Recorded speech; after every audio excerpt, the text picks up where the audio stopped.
Hi friends, welcome to lectures on law. പുതിയൊരു വീഡിയോയിലേക്ക് എല്ലാവർക്കും സ്വാഗതം. IPCയുടെ ഒഫൻസസ് എഗൻസ്റ്റ് ഹ്യൂമൻ ബോഡിനെ അഫക്ട് ചെയ്യുന്ന ഒഫൻസസ് ആണ് നമ്മൾ എടുത്തുകൊണ്ടിരുന്നത്. അപ്പൊ അതില് പറയുന്ന കുറച്ച് ഒഫൻസസ് എഗൻസ്റ്റ് വുമണിനെതിരായി മാത്രമേ ഇതൊക്കെ കുറ്റകൃത്യങ്ങളായിട്ട് കാണുന്നുള്ളൂ. അതായത് ഒരു പുരുഷനെതിരായി ചെയ്താൽ ഇതൊന്നും കുറ്റകൃത്യങ്ങളായിട്ട് IPCയിൽ കണക്കാക്കുന്നില്ല.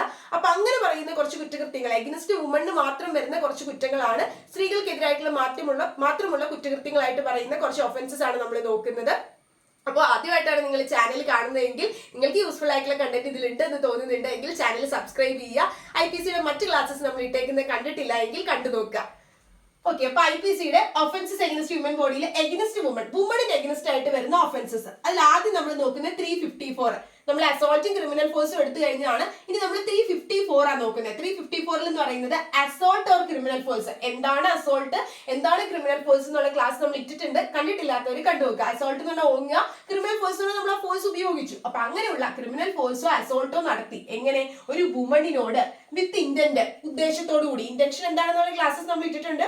അപ്പൊ ഇന്റൻഷൻ, ആ ഒരു ഇന്റൻഷനോട് കൂടി എന്തിനു വേണ്ടി, ടു ഔട്ട്റേജ് ഹർ മോഡസ്റ്റി, അതായത് അവരുടെ ഡിഗ്നിറ്റിയെ ചെറുതാക്കി കാണിക്കാനോ അല്ലെങ്കിൽ അവരെ തരം താഴ്ത്തി കാണിക്കാനോ ഉള്ള രീതിയിൽ ഒരു സ്ത്രീയെ അപമാനിക്കുന്ന തരത്തില് അവർക്കെതിരായിട്ട്, ഒരു സ്ത്രീക്കെതിരായിട്ട് അസോൾട്ട് ഉപയോഗിച്ചു, അവർക്കെതിരായിട്ട് എന്തെങ്കിലും അസോൾട്ട് ഓങ്ങൽ നടത്തുകയോ അല്ലെങ്കിൽ എന്തെങ്കിലും ക്രിമിനൽ ഫോഴ്സ് ഉപയോഗിക്കുകയോ ചെയ്താൽ 354 പ്രകാരം അത് കുറ്റമാണ്. നോൺ വെയിലബിൾ ആയിട്ടുള്ള ഒരു ഒഫൻസ്, ജാമ്യമില്ലാത്ത ഒരു കുറ്റമാണ് അസോൾട്ട് അല്ലെങ്കിൽ ക്രിമിനൽ ഫോഴ്സ് ഒരു സ്ത്രീകൾക്കെതിരായിട്ട് ഇന്റൻഷനോട് കൂടി, ഉദ്ദേശത്തോടു കൂടി ഉപയോഗിക്കുക. എന്തിനു വേണ്ടി, അവരുടെ മോഡസ്റ്റി, അവരുടെ ആ ഒരു ബഹുമതിയെ ഔട്ട്റേജ് ചെയ്യാൻ വേണ്ടിയിട്ട്, തരം താഴ്ത്താൻ വേണ്ടി അല്ലെങ്കിൽ അതിനെ നിന്ദിക്കാൻ വേണ്ടിയിട്ട് ചെയ്യുന്നതാണ് എങ്കിൽ അത് outraging the modesty of woman എന്ന് പറയുന്ന സെക്ഷൻ 354 സെക്ഷൻ പ്രകാരം ഒരു ഒഫൻസ് ആണ്. 1 year ആയിട്ടുള്ള നോൺ വെയിലബിൾ ഒഫൻസ് ആണെന്ന് ഓർക്കുക. 1 year ഇംപ്രസൺമെന്റ് ആണ് കുറഞ്ഞത് കിട്ടുന്നത്. കുറഞ്ഞത് 1 വർഷമെങ്കിലും ഇംപ്രസൺമെന്റ് കിട്ടും. 5 വർഷം വരെ നീണ്ടുപോകാം. അത് കോടതി തീരുമാനിക്കുന്നതാണ്. 1 വർഷമുള്ള ഇംപ്രസൺമെന്റ് മുതൽ കുറഞ്ഞത് അത്ര ആണ് കൊടുക്കുന്നത്. ഈ ഒരു കുറ്റം ചെയ്താൽ 5 വർഷം വരെ ഇംപ്രസൺമെന്റ് കിട്ടാവുന്ന ഒരു കുറ്റമാണ്. ഓൾസോ ഫൈൻ എമൗണ്ടും കിട്ടാം. ഇനി അടുത്ത ഒരു ഒഫൻസ് പറയുന്നത്, ഇനി നമ്മൾ പറയുന്നത് 354A, 354B, എല്ലാം ക്യാപിറ്റൽ ലെറ്റർ ആണ്. 354A, 354B, C, D, ഇങ്ങനെ 4 സെക്ഷൻസ് ആണ് പറയുന്നത്. ഈ 4 സെക്ഷൻസും 2013 അമെന്റ്മെന്റ് വഴിയായി കൂട്ടിച്ചേർത്ത.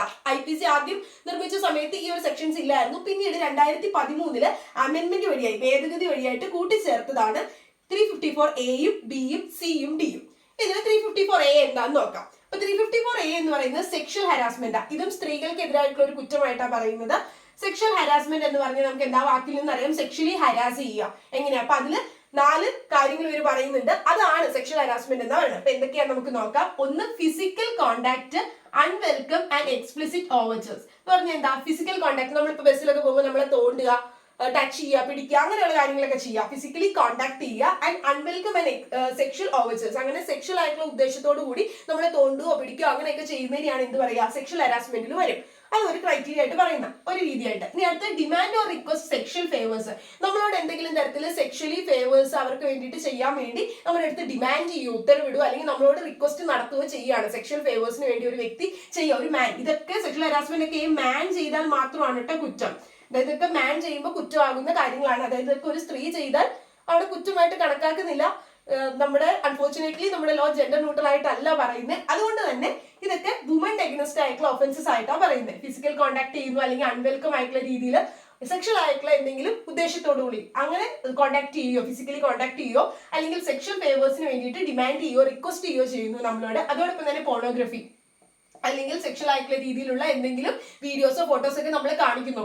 എങ്ങനെ, against the will of the woman. ആ സ്ത്രീക്ക് താല്പര്യമില്ലാഞ്ഞിട്ടും ആ സ്ത്രീനെ എന്ത് ചെയ്യുന്നു, ഇങ്ങനെയുള്ള പോർണോഗ്രഫി ആയിട്ടുള്ള വീഡിയോസോ ഫോട്ടോസോ ഒക്കെ കാണിക്കുന്നതും സെക്ഷൽ ഹരാസ്മെന്റിന്റെ ഭാഗമാണ്. ഒരെണ്ണം കൂടി ഉണ്ട്, സെക്ഷലി കളേർഡ് റിമാർക്സ്. എന്തെങ്കിലും സെക്ഷൽ ആയിട്ടുള്ള ഉദ്ദേശത്തോടു കൂടിയുള്ള അങ്ങനെ എന്തെങ്കിലും ഒരു നമുക്കൊരു സെക്ഷൽ ഉദ്ദേശം തോന്നുന്ന തരത്തിലുള്ള എന്തെങ്കിലും റീമാർക്ക്, വിലയിരുത്തലുകൾ നടത്തുക. അതായത് ഇപ്പോൾ നമ്മളിപ്പോൾ വഴി കൂടി പോകുമ്പോഴൊക്കെ നമ്മൾ കമന്റ് അടിക്കുകയൊക്കെ ചെയ്യില്ല, എന്തെങ്കിലും ബാഡ് വേർഡ്സ് ഒക്കെ ഉപയോഗിച്ച്, അതായത് സെക്ഷലി ആയിട്ടുള്ള രീതിയിൽ എന്തെങ്കിലും ബാഡ് വേർഡ്സ് ഒക്കെ ഉപയോഗിച്ച് നമ്മളെ കമന്റ് ചെയ്യുക, ആ ഒരു രീതിയിൽ നമ്മളെ വിശേഷിപ്പിക്കുകയൊക്കെ ചെയ്യുന്നത് സെക്ഷൽ ഹരാസ്മെന്റിന്റെ പരിധിയിൽ വരും. ഇനി ഇതിന്റെ പണിഷ്മെന്റ് പറയുന്നത് ആദ്യത്തെ 3 ഞാൻ ഈ പറഞ്ഞ ആദ്യത്തെ 3 കിട്ടുന്ന പണിഷ്മെന്റ് കുറച്ചും കൂടി സീരിയസ് ആയിട്ടുള്ളതായതുകൊണ്ട് അതിന് റിഗറസ് ഇംപ്രസ്മെന്റ്, കഠിന തടവാണ് അതിന് കിട്ടുന്നത്. അപ്പൊ കഠിന തടവാണെന്ന് എടുത്തു പറഞ്ഞിട്ടുള്ള ഒഫൻസസിന് കഠിന തടവ് തന്നെയായിരിക്കും. അപ്പൊ അതിന് റിഗറസ് ഇംപ്രസ്മെന്റ് ആണ്. എത്ര വർഷം വരെ, 3 വർഷം വരെ നീണ്ടു നിൽക്കാവുന്ന കഠിന തടവും ഫൈനുമാണ് ഈ 3 കാര്യങ്ങളും ചെയ്ത് സെക്ഷൽ ഹരാസ്മെന്റിൽ വന്നാൽ ആ വ്യക്തിക്ക് കിട്ടുന്നത്.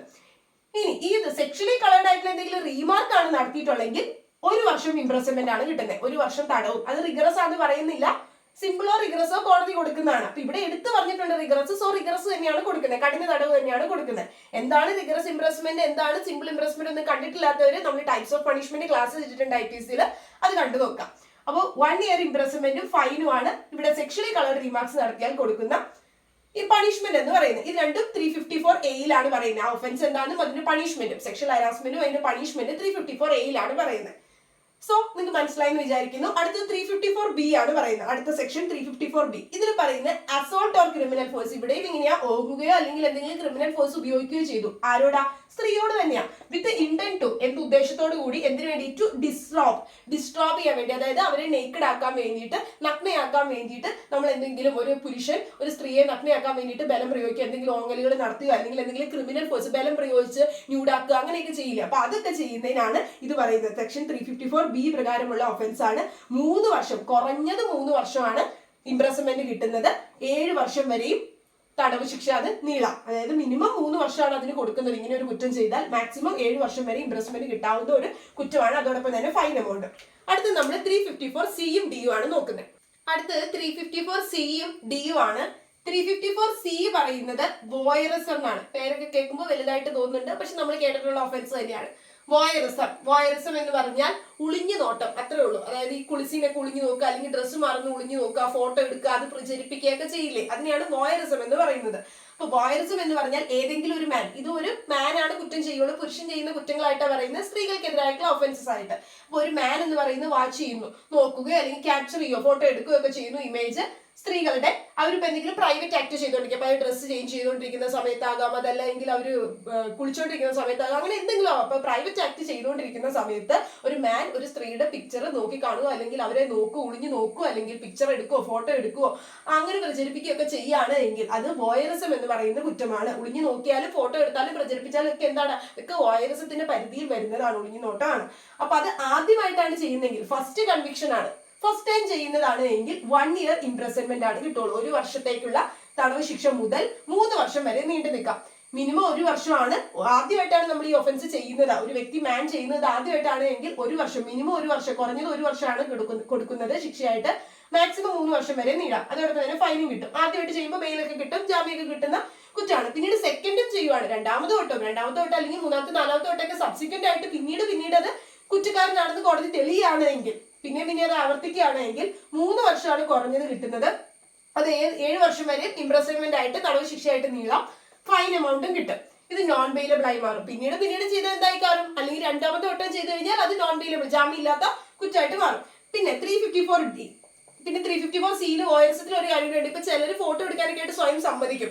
ഇപ്പൊ ഇങ്ങനെ എന്തെങ്കിലും ന്യൂഡായിട്ടുള്ള പിക്സ് അല്ലെങ്കിൽ സെമി ന്യൂഡായിട്ടുള്ള ഒരു പിക്ക് എടുക്കാൻ നമ്മൾ സമ്മതിച്ചു എന്ന് വെച്ചോ. പക്ഷെ നമുക്ക് തന്നെ ഫോട്ടോ എടുക്കാൻ വേണ്ടിയിട്ടാണ് നമ്മളത് സമ്മതിച്ചത്. അല്ലാണ്ട് അത് ഡിസമിനേറ്റ് ചെയ്ത് മറ്റുള്ളവരുടെ അടുത്ത് പ്രചരിപ്പിക്കാൻ, തേർഡ് പേഴ്സൺ അടുത്ത് പ്രചരിപ്പിക്കാൻ നമ്മൾ പറഞ്ഞിട്ടില്ല. അങ്ങനെ ഒരു വ്യക്തി, ഒരു മാൻ ചെയ്യുകയാണ്, നമ്മൾ കൺസെന്റ് കൊടുത്തത് എന്തിനു വേണ്ടിയിട്ടാണ്? ഫോട്ടോ എടുക്കാൻ വേണ്ടിയിട്ടാണ്. അങ്ങനെ പ്രചരിപ്പിക്കുകയാണെങ്കിലും അത് വോയറിസം എന്ന് പറയുന്ന കുറ്റത്തിന്റെ പരിധിയിൽ വരും. ജസ്റ്റ് ഒന്ന് ഓർത്ത് വെച്ചേക്കാം. ഇനി 354D എന്ന് പറഞ്ഞാൽ സ്റ്റോക്കിംഗ് ആണ്. സ്റ്റോക്കിംഗ് എന്ന് പറഞ്ഞാൽ ഈ പേര് നിങ്ങൾ കേട്ടിട്ടുണ്ടാവും. സ്റ്റോക്കിംഗ് എന്ന് പറയുമ്പോൾ ഇത്രയേ ഉള്ളൂ. സ്റ്റോക്കിംഗ് എന്ന് പറഞ്ഞാൽ ഏതെങ്കിലും ഒരു മാൻ, ഇത് മാൻ ചെയ്യുന്ന കുറ്റമാണ്. ഇതൊക്കെയാണ്, അതുകൊണ്ടാണ് എനി മാൻ എന്ന് പറയുന്നത്. ഇതൊക്കെ സ്ത്രീകൾ ചെയ്താൽ കുറ്റമായിട്ട് കണക്കാക്കുന്നില്ല. അപ്പോൾ എനി മാൻ, ഏതെങ്കിലും ഒരു മാൻ എന്ത് ചെയ്യുന്നു? ഫോളോ ചെയ്യുന്നു. ഒരു സ്ത്രീയെ ഫോളോ ചെയ്യുകയോ അല്ലെങ്കിൽ പുറകെ നടക്കുകയോ അല്ലെങ്കിൽ കോണ്ടാക്ട് ചെയ്ത് ശല്യപ്പെടുത്തുകയോ ഒക്കെ ചെയ്യുന്നു, അല്ലെങ്കിൽ കോണ്ടാക്ട് ചെയ്യാൻ അറ്റംപ്റ്റ് ചെയ്യുന്നു, ശ്രമം നടത്തുന്നു. പുറകെ നടന്ന് ശല്യപ്പെടുത്തുക, അതുപോലെ തന്നെ കോണ്ടാക്ട് ചെയ്യാനായിട്ട് ശ്രമം നടത്തുകയൊക്കെ ചെയ്യുന്നു. റിപ്പീറ്റഡ്ലി, അതായത് കുറേ തവണ ഇങ്ങനെ പുറകെ നടന്നു ശല്യപ്പെടുത്തുകയൊക്കെ ചെയ്യുന്നു. അവർ ക്ലിയർ ആയിട്ട് ആര് പറഞ്ഞിട്ടുണ്ട്? ആ വുമൺ, ഏത് സ്ത്രീയുടെയാണ് പുറകെ നടക്കുന്നത്, ആ ഒരു സ്ത്രീ ഡിസ്ഇൻട്രസ്റ്റ്, താല്പര്യമില്ല എന്നുള്ള ആ ഒരു താല്പര്യമില്ലായ്മ ക്ലിയർ ആയിട്ടും വ്യക്തമായിട്ടും പറഞ്ഞിട്ടുണ്ട്, എനിക്ക് താല്പര്യമില്ല എന്ന്. എന്നിട്ടും പുറകെ നടന്ന് ശല്യപ്പെടുത്തുകയാണ്, ഫോളോ ചെയ്യുക അല്ലെങ്കിൽ അങ്ങനെ ഫോളോ ചെയ്ത് കോണ്ടാക്ട് ചെയ്യാനൊക്കെ അറ്റംപ്റ്റ്, ശ്രമം നടത്തുകയാണെങ്കിൽ അതൊക്കെ സ്റ്റോക്കിങ്ങിന്റെ പരിധിയിൽ വരും. ഇതിങ്ങനെ പുറകെ തന്നെ നടക്കണം എന്നില്ല. ഡയറക്റ്റ് ആയിട്ട് ഫോണിലൂടെയോ ഇമെയിലിലൂടെയോ അല്ലെങ്കിൽ വാട്സപ്പിലൂടെയോ ഇൻസ്റ്റാഗ്രാമിലൂടെ ഒക്കെയാണ് എങ്കിലും അതൊക്കെ എന്ത് തന്നെ പരിധിയിൽ വരും. നമ്മൾ ക്ലിയർ ആയിട്ട് താല്പര്യമില്ല എന്ന് പറഞ്ഞതിന് ശേഷം വീണ്ടും ഏതെങ്കിലും ഇലക്ട്രോണിക് ആയിട്ടുള്ള കമ്മ്യൂണിക്കേഷൻ രീതിയിലൂടെയോ അല്ലെങ്കിൽ ഇന്റർനെറ്റ് വഴിയായിട്ടോ ഒക്കെ അത് യൂസ് ചെയ്തുകൊണ്ട് മോണിറ്റർ ചെയ്താലും അതും സ്റ്റോക്കിങ്ങിന്റെ പരിധിയിലാണ് വരുന്നത്. പിന്നെ ഇവിടെ കൺസെന്റ് ഉണ്ടായിരുന്നു ആ സ്ത്രീയുടെ എന്ന് ആ പുരുഷൻ പ്രൂവ് ചെയ്യുകയാണെങ്കിൽ അത് സ്റ്റോക്കിംഗ് ആവില്ല. അപ്പൊ കൺസെന്റ് ഇല്ലാതെ ആയിരിക്കണം അവർ ചെയ്യുന്നത്. ആ സ്ത്രീ ഡിസ്ഇൻട്രസ്റ്റ് പറഞ്ഞതിന് ശേഷമായിരിക്കണം, താല്പര്യമില്ല എന്ന് പറഞ്ഞതിന് ശേഷമായിരിക്കണം. ഇനി ഇതും ആദ്യമായിട്ടാണ് കൺവിക്ട് ചെയ്യുന്നതെങ്കിൽ, സ്റ്റോക്കിംഗ് ഫസ്റ്റ് ടൈം ആണ് കൺവിക്ട് ചെയ്യുന്നതെങ്കിൽ, അങ്ങനെ ഒരു കുറ്റക്കാരനാണെന്ന് കോടതി കണ്ടെത്തുന്നതെങ്കിൽ, കൺവിക്ഷൻ എന്ന് പറഞ്ഞാൽ കുറ്റവാളിയാണ് എന്ന് തെളിയുന്നതിനാണ് പറയുന്നത്. അക്യൂസ്ഡ് എന്ന് പറഞ്ഞാൽ കുറ്റം ആരോപിക്കപ്പെട്ട വ്യക്തി. ഇത് കുറ്റം തെളിഞ്ഞു കഴിയുമ്പോഴാണ് നമ്മൾ കൺവിക്റ്റഡ് പേഴ്സൺ എന്ന് പറയുന്നത്. അപ്പൊ അങ്ങനെ കൺവിക്റ്റഡ് ആണെന്ന് കോടതി തെളിഞ്ഞു കഴിയുമ്പോൾ 3 വർഷമാണ് മാക്സിമം കിട്ടാവുന്ന ഇംപ്രസ്മെന്റ്, ഫൈൻ എമൗണ്ടും കിട്ടും. ഇനി രണ്ടാമത്തെ വട്ടോ അല്ലെങ്കിൽ സബ്സിക്വന്റ് ആയിട്ട് വീണ്ടും ഇങ്ങനെ സ്റ്റാക്കിങ്ങിന് പിടിക്കപ്പെട്ട് കുറ്റവാളിയാണ്, കൺവിക്റ്റഡ് ആണെന്ന് തെളിയുകയാണെങ്കിൽ 5 വർഷം വരെ നീണ്ടു നിൽക്കാവുന്ന ഇംപ്രസ്മെന്റും ഫൈനും കിട്ടാവുന്നതാണ്. പിന്നെ സ്റ്റോക്കിങ്ങിന് വേറൊരു കാര്യമുണ്ട്. ഇപ്പൊ എന്തെങ്കിലും ഒരു പോലീസ് ഓഫീസർ അല്ലെങ്കിൽ ഒരു പബ്ലിക് സർവന്റ് എന്തെങ്കിലും ഒരു ക്രൈം തെളിയിക്കാൻ വേണ്ടി, കുറ്റം തെളിയിക്കാൻ വേണ്ടിയിട്ടൊക്കെയാണ് ഒരു സ്ത്രീയെ ഇന്റർനെറ്റ് വഴിയായിട്ട് ഇമെയിൽ വഴിയായിട്ടൊക്കെ ഇങ്ങനെ അവർ ഫോളോ ചെയ്യുന്നത്, കാര്യങ്ങളൊക്കെ നോക്കുന്നത്, പുറകെ നടക്കുന്നതൊക്കെ അവരെന്തെങ്കിലും കുറ്റകൃത്യത്തിൽ പെട്ടിട്ടുള്ളവരായതുകൊണ്ടാണ്. എന്തെങ്കിലും ഇൻഫർമേഷൻ കളക്ട് ചെയ്യാൻ വേണ്ടിയിട്ടൊക്കെ ആണെങ്കിൽ അത് കോടതിയെ തെളിയിക്കുകയാണ് എങ്കിൽ സ്റ്റോക്കിംഗ് ആണെന്ന് പറഞ്ഞുകൊണ്ട് അവർക്കെതിരെ കേസ് കൊടുക്കാൻ പറ്റില്ല. സോ അതൊക്കെ ജസ്റ്റ് ഒന്ന് ഓർത്ത് വെക്കുക. അപ്പൊ 354 സിയും ഡിയും ഒക്കെ എന്തിന്റെ ഭാഗമായിട്ട് ആഡ് ചെയ്ത 2013 അമെന്റ്മെന്റ് വഴിയായിട്ട് IPC കൂട്ടിച്ചേർത്തതാണ്. അതിന് മുമ്പില്ലായിരുന്നു. സോ അപ്പൊ ഇത്രയാണ് ഒഫൻസസ് എഗനിസ്റ്റ് വുമണിന് എഗനിസ്റ്റ് ആയിട്ട് നമ്മൾ നോക്കിയിട്ടുള്ള ഒഫൻസസ്. ഇനി അടുത്ത ക്ലാസ്സിൽ നമ്മൾ റേപ്പും അൺനാച്ചുറൽ ഒഫൻസും നോക്കുന്നതായിരിക്കും. സോ സ്റ്റുഡൻസ്, നിങ്ങൾക്ക് ക്ലാസ് എഫക്റ്റീവ് ആയിട്ട് തോന്നുന്നുണ്ട് എങ്കിൽ വീഡിയോ ലൈക്ക് ചെയ്യുക, നിങ്ങളുടെ അഭിപ്രായങ്ങളൊക്കെ കമന്റ്സ് ആയിട്ട് പറയാം. So thank you students.